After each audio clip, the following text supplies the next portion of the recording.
ले जाइए इसे। ये मेरी बीवी नहीं, अपने आशिक की कातिल है।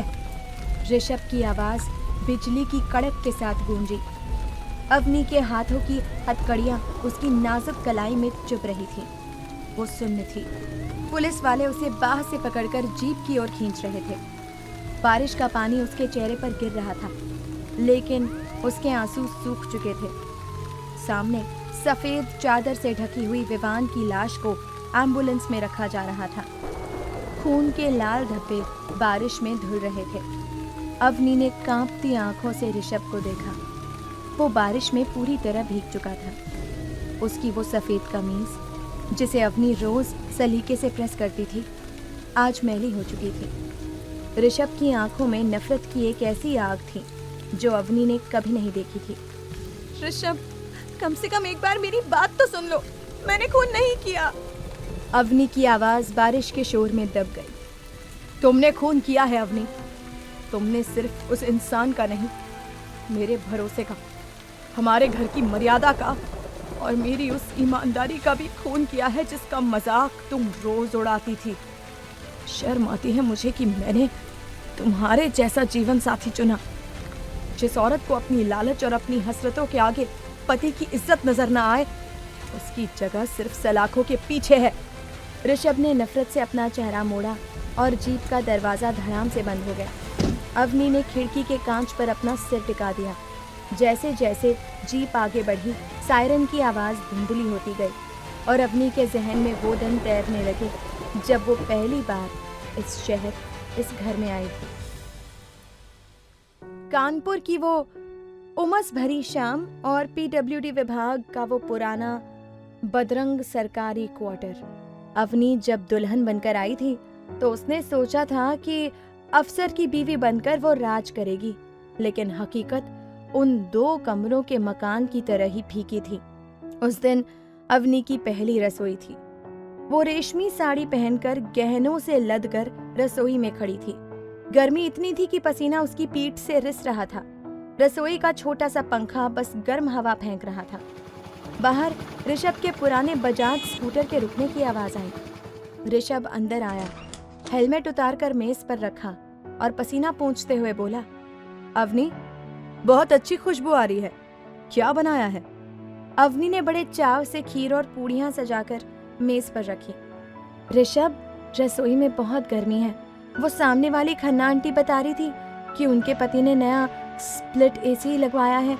क्या हम भी इस महीने एक छोटा सा एसी नहीं ले सकते? ऋषभ ने एक निवाला मुंह में डाला और रुक गया। उसने शांत नजरों से अवनी को देखा।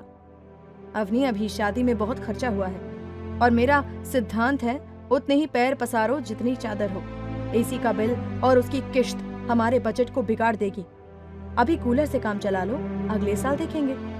अगला साल, ये शब्द अवनी के लिए सजा बन गया था। अगले कुछ हफ्तों में अवनी ने देखा कि ऋषभ की ईमानदारी सिर्फ दफ्तर तक सीमित नहीं रहती थी, वो उसके घर के हर कोने में छाई थी। एक दिन अवनी की सहेली घर आई। उसने अपनी नई सोने की चूड़ियां दिखाई और अवनी के घर की हालत देखकर दबी जुबान में कहा, अवनी, अफसर की बीवी होकर भी तू अभी तक इस पुराने सोफे पर बैठी है। ऋषभ भाई साहब तो कमाऊ पद पर हैं, फिर इतनी कंगाली क्यों? उस दिन अवनी का दिल टूट गया। जब शाम को ऋषभ घर आया तो अवनी ने सीधे मुद्दे की बात की। ऋषभ, मुझे शर्म आती है जब कोई घर आता है। हम एक ढंग का सोफा सेट क्यों नहीं ले सकते? तुम्हारे जूनियर क्लर्क के घर में मुझसे ज्यादा रईसी है। तुम क्यों उन ठेकेदारों की फाइलें नहीं साइन करते जो तुम्हें तोहफे देना चाहते हैं? ऋषभ का चेहरा सख्त हो गया। उसने अपनी स्कूटर की चाबी मेज पर पटकी।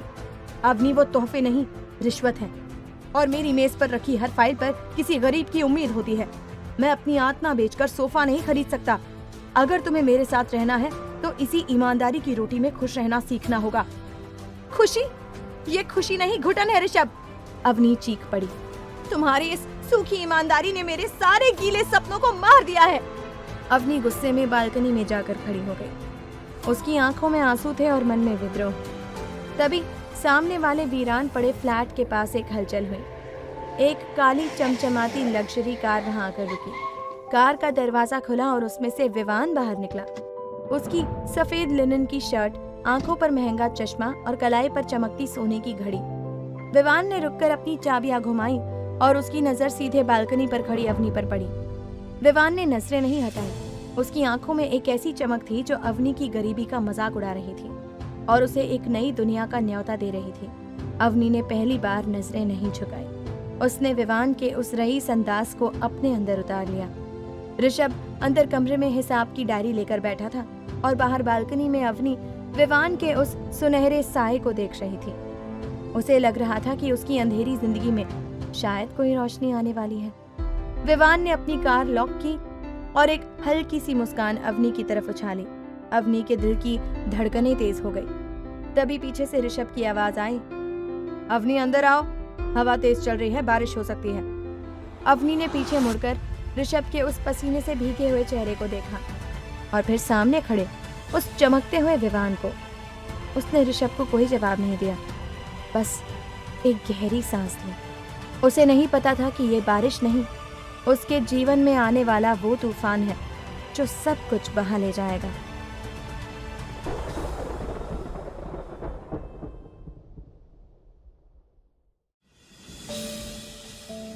अवनी विवान की रईसी और उसके कातिल लुक्स में खो सी गई थी कि तभी ऋषभ की आवाज ने उसकी तंद्रा तोड़ी।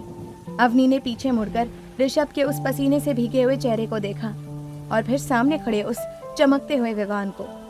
उसने ऋषभ को कोई जवाब नहीं दिया, बस एक गहरी सांस ली। लेकिन ऋषभ ने एक बार फिर कहा, भीग जाओगी, तबीयत बिगड़ जाएगी।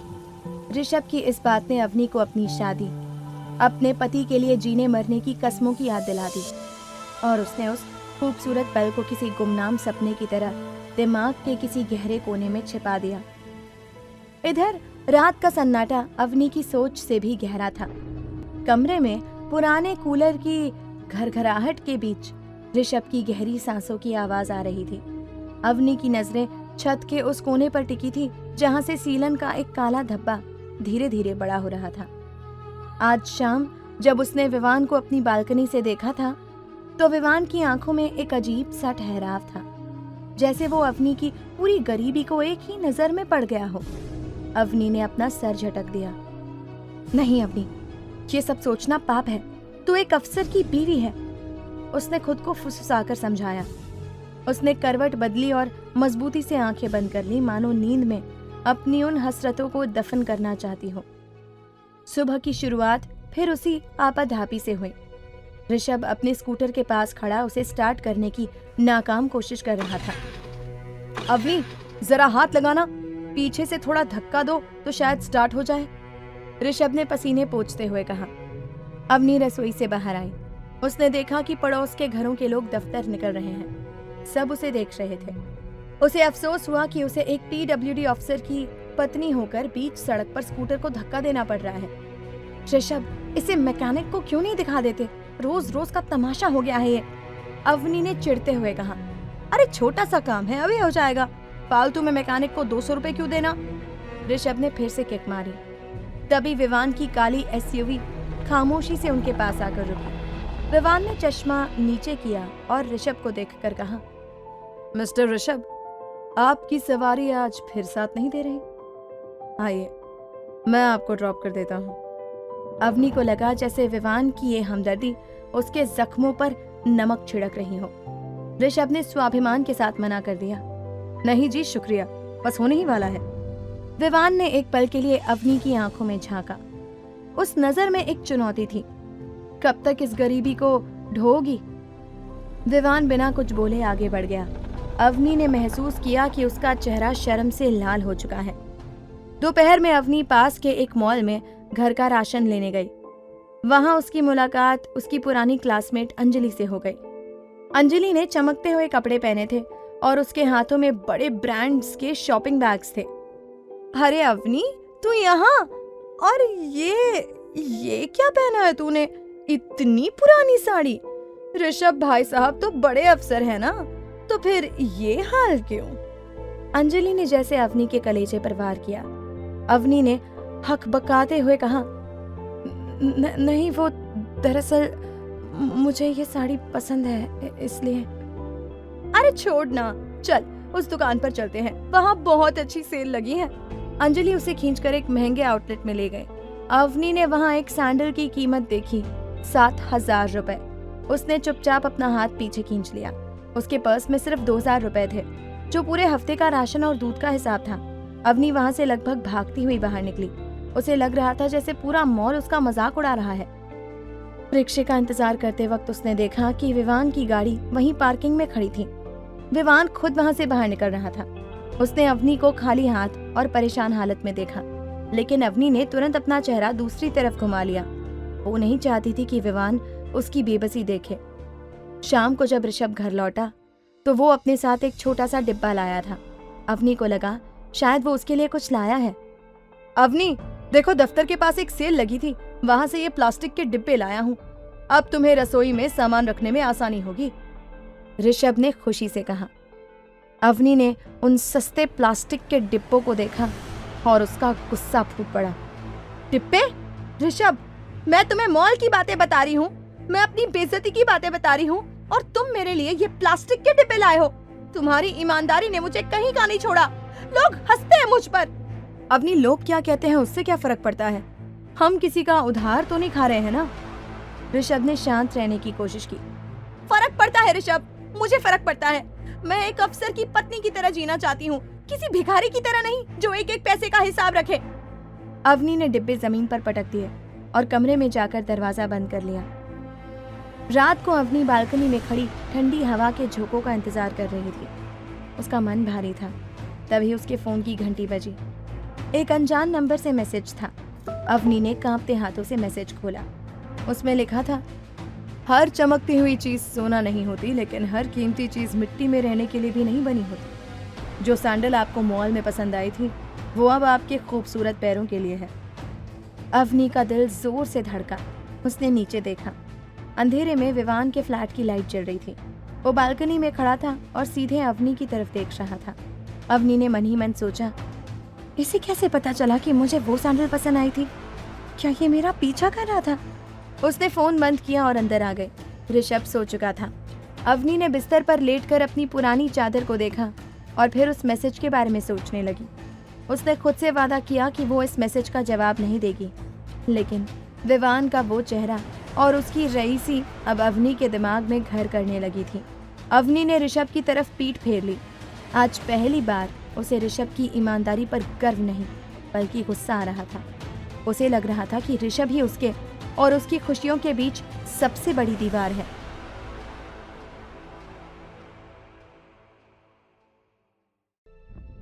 अवनी के दिमाग में विवान, उसका दिया हुआ गिफ्ट और वो मैसेज, सब कुछ बहुत तेजी से घूम रहा था। तभी उसकी नजर बगल में लेटे ऋषभ पर पड़ी, जिसके चेहरे की लाचारी देखकर अवनी को उस पर बहुत गुस्सा सा आया और उसने दूसरी तरफ पीठ फेर ली। आज पहली बार उसे ऋषभ की ईमानदारी पर गर्व नहीं बल्कि गुस्सा आ रहा था।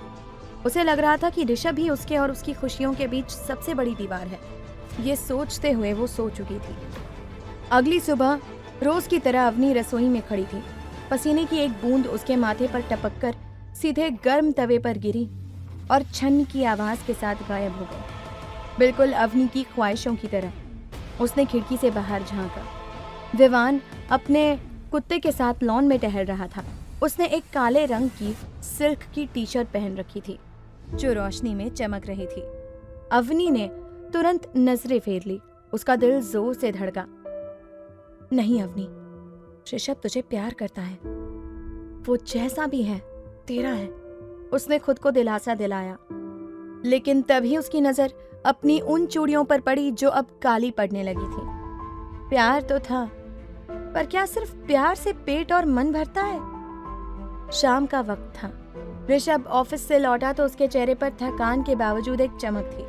अवनी, आज दफ्तर में बड़ा काम निपटाया, चलो आज बाहर कहीं चाट खाने चलते हैं। अवनी ने फीकी मुस्कान दी। बाहर जाने का मतलब था वही भीड़ भाड़ वाली गली, वही पसीने की बदबू और ऋषभ का वही पुराना स्कूटर। लेकिन उसने मना नहीं किया। बाजार पहुंचते ही अवनी की नजर एक बड़े शोरूम के बाहर खड़ी एक खूबसूरत मैनेक्विन पर पड़ी, जिसने एक गाजरी रंग की साड़ी पहनी थी। अवनी वहां रुक गई। उसकी आंखों में वो साड़ी बस गई थी। ऋषभ देखो ना, ये कितनी सुंदर है। अवनी की आवाज में एक उम्मीद थी। ऋषभ ने शोरूम के अंदर कदम रखने से पहले ही दाम पढ़ लिया, 9,500 रुपए। उसने अवनी का हाथ धीरे से दबाया और फुसफुसाकर बोला, अवनी ये लोग सिर्फ ब्रांड के पैसे लेते हैं।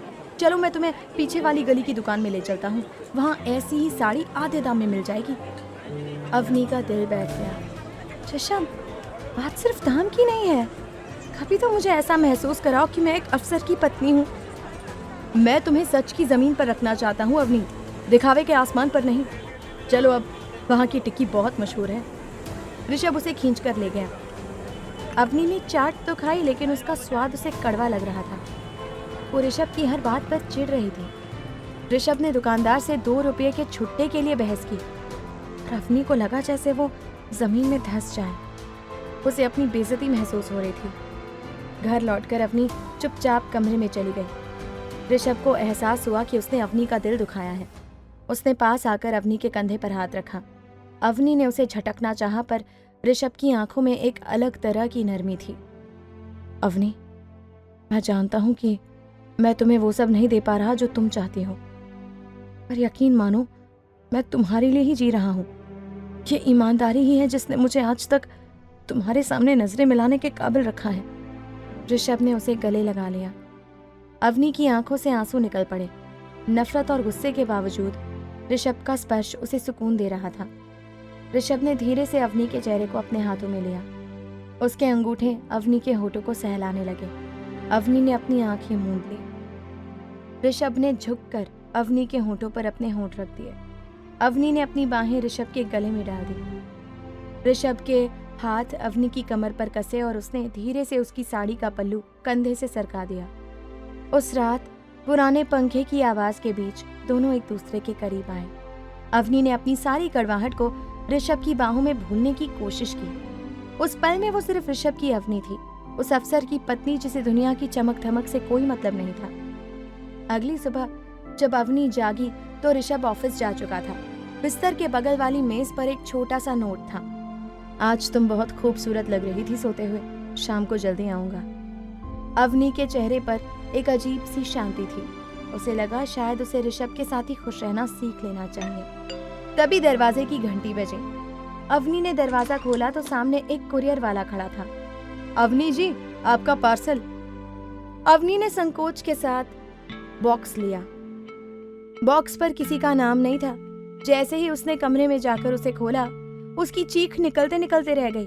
अंदर वही गाजरी रंग की साड़ी थी जिसे उसने कल रात शोरूम में देखा था। रेशम इतना मुलायम था कि अवनी के हाथों से फिसल रहा था। उसके साथ एक छोटा सा नोट था। कल रात आपकी आंखों में इस साड़ी के लिए जो प्यार देखा, वो मुझसे सहा नहीं गया। ये साड़ी किसी शोरूम की खिड़की में रहने के लिए नहीं, आपकी खूबसूरती बढ़ाने के लिए बनी है। अवनी का पूरा शरीर कांपने लगा।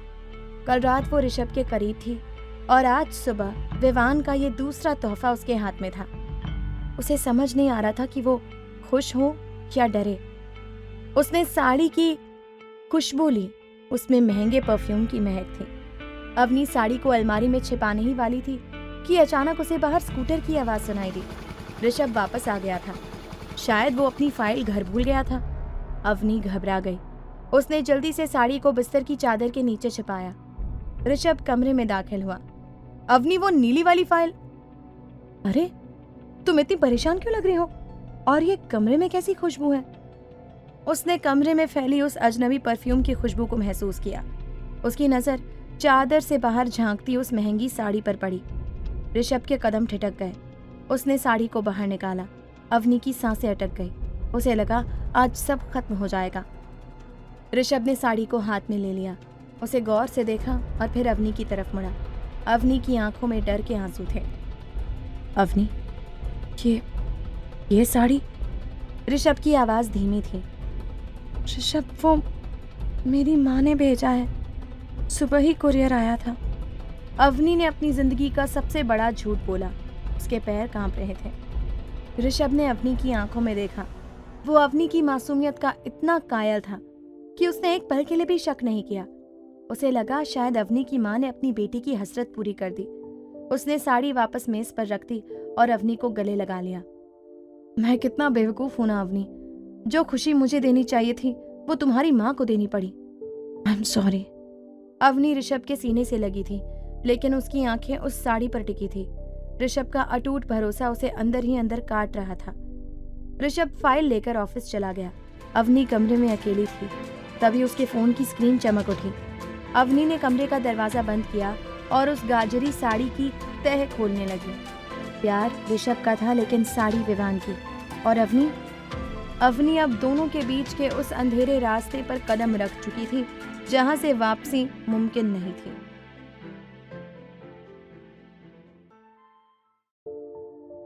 दोपहर की तपती धूप में पूरा मोहल्ला सो रहा था, लेकिन अवनी की आंखों में नींद नहीं थी। वो अलमारी के पीछे छिपे उस बैग को देख रही थी जिसमें वो गाजरी साड़ी रखी थी। अवनी ने खिड़की का पर्दा थोड़ा सा सरकाया। सामने वाले बंगलों की बालकनी में विवान खड़ा था। उसने अवनी की तरफ देखा और एक हल्की सी रहस्यमयी मुस्कान दी। अवनी का दिल धक से रह गया। उसने पर्दा गिरा दिया और खुद से फुसफुसाई, वो मुझे देख रहा है, उसे पता है कि साड़ी मुझे मिल गई है। अवनी को विवान की वो खामोशी किसी इकरार जैसी लग रही थी। शाम को ऋषभ जब घर लौटा तो उसके हाथ में बिजली का बिल था। अवनी ये देखो, इस महीने 300 रुपए ज्यादा आए हैं। मैंने कितनी बार कहा है कि जब जरूरत ना हो तो कूलर मत चलाया करो। अवनी, जो पहले से ही मानसिक उथल पुथल में थी, फट पड़ी। 300 रुपए ऋषभ, सिर्फ 300 रुपए के लिए तुम मेरा सिर खाते रहते हो। तुम्हें पता है पड़ोस में दिन रात 3 ऐसी चलते हैं। कभी उन्हें देखा है बिल का हिसाब करते हुए? ऋषभ ने अपनी फाइल मेज पर पटकी। अवनी, वो लोग खानदानी रईस होंगे या 2 नंबर का पैसा कमाते होंगे। मैं अपनी कमाई का एक एक पैसा सोच कर खर्च करता हूँ। तुम्हें रईसी की इतनी ही भूख है तो किसी महल में ब्याह किया होता। इस सरकारी क्वार्टर में क्यों आई? काश मैंने ऐसा ही किया होता। अवनी ने चीख कर कहा और अपने कमरे में जाकर दरवाजा अंदर से बंद कर लिया। रात का समय था। कमरे में वही पुराने पंखे की किटकिट और ऋषभ के खराटों की आवाज। अवनी छत को ताक रही थी। उसने अपनी खुरदुरी हथेलियों को देखा और फिर खिड़की से बाहर दिख रहे उस आलीशान बंगले को।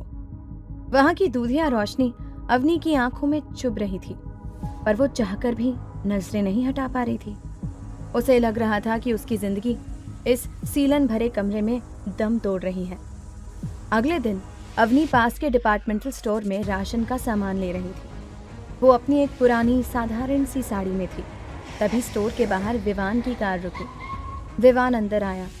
उसका अंदाज इतना रसूख वाला था कि स्टोर का मैनेजर खुद उसे अटेंड करने दौड़ पड़ा। अवनी एक शेल्फ के पीछे खड़ी साबुन देख रही थी। विवान की नजर उस पर पड़ी। उसने शालीनता से सिर झुकाया और एक हल्की सी मुस्कान दी। हेलो, आप मिस्टर ऋषभ की वाइफ है ना? सामने वाले क्वार्टर में रहती है ना? विवान की आवाज में एक भारीपन और ठहराव था। अवनी थोड़ा सकपका गई।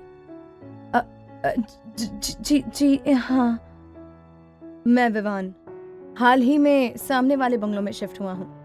आपके हस्बैंड PWD में हैं। 1-2 बार उनसे हल्की बात हुई है।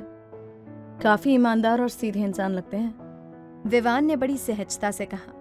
अवनी ने बस सिर हिलाया। विवान ने अवनी के हाथ में पकड़ा हुआ सस्ता साबुन देखा और फिर स्टोर की रैक से एक महंगा विदेशी साबुन उठाकर अवनी की तरफ बढ़ाते हुए कहा, ये ट्राई कीजिए। इसकी खुशबू काफी अच्छी और सुकून देने वाली है। कभी कभी छोटी छोटी चीजें बदलने से मिजाज बदल जाता है।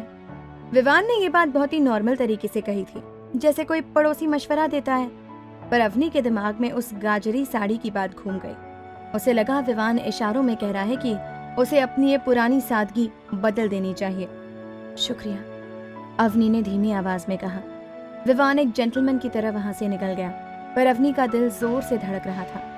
उसे विवान की वो रईसी और बात करने का सलीका ऋषभ की खींचतान वाली जिंदगी से कहीं ऊपर लगा। शाम को ऋषभ घर लौटा। वो थका हुआ था और उसके कपड़ों पर धूल जमी थी। अवनी, आज एक पुराना केस खुल गया है। दफ्तर में बड़ी किचकिच है। मुझे लगता है कि इस महीने सैलरी मिलने में थोड़ी देर होगी। अवनी, जो पहले से ही विवान की दुनिया के सपने देख रही थी, झल्ला गई। सैलरी कभी टाइम पर आती ही कब है ऋषभ? और आती भी है तो तुम्हारी ईमानदारी के चक्कर में आधे से ज्यादा तो बिजली के बिल और राशन में निकल जाते हैं। कभी सोचा है हम किस हाल में रह रहे हैं? अवनी सब्र करो, अच्छे दिन भी आएंगे। ऋषभ ने उसे शांत करना चाहा। सब्र करते करते जवानी निकल गई ऋषभ। उधर देखो विवान जी को, वो भी तो इंसान ही है ना, और एक तुम हो। अवनी ने नफरत से मुंह फेर लिया।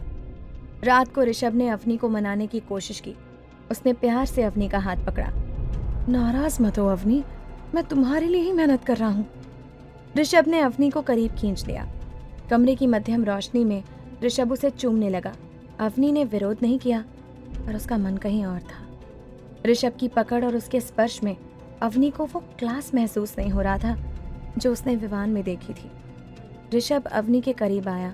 दोनों के बीच नजदीकी बढ़ी, पर अवनी की आंखों के सामने विवान का वो चेहरा और उसकी वो परफ्यूम वाली खुशबू घूम रही थी। ऋषभ जब उसे प्यार कर रहा था, अवनी मन ही मन उसे कोस रही थी। उसे ऋषभ का पसीना और उसकी पुरानी चादर से चिढ़ हो रही थी। वो लेटी तो ऋषभ के साथ थी, पर उसका पूरा वजूद विवान की उस दुनिया में खोया हुआ था। अगली सुबह ऋषभ के ऑफिस के जाने के बाद अवनी के फोन पर एक अनजान नंबर से मैसेज आया। कल रात तुम अपनी बालकनी में उदास खड़ी थी। तुम्हारी आंखें कुछ और ही तलाश रही थी। अगर सुकून चाहती हो तो आज रात अपनी खिड़की की कुंडी खुली रखना। अवनी का पूरा बदन कांप उठा। उसे लगा विवान उसे देख रहा है, उसे महसूस कर रहा है। उसने तय कर लिया कि आज रात वो खिड़की बंद नहीं करेगी।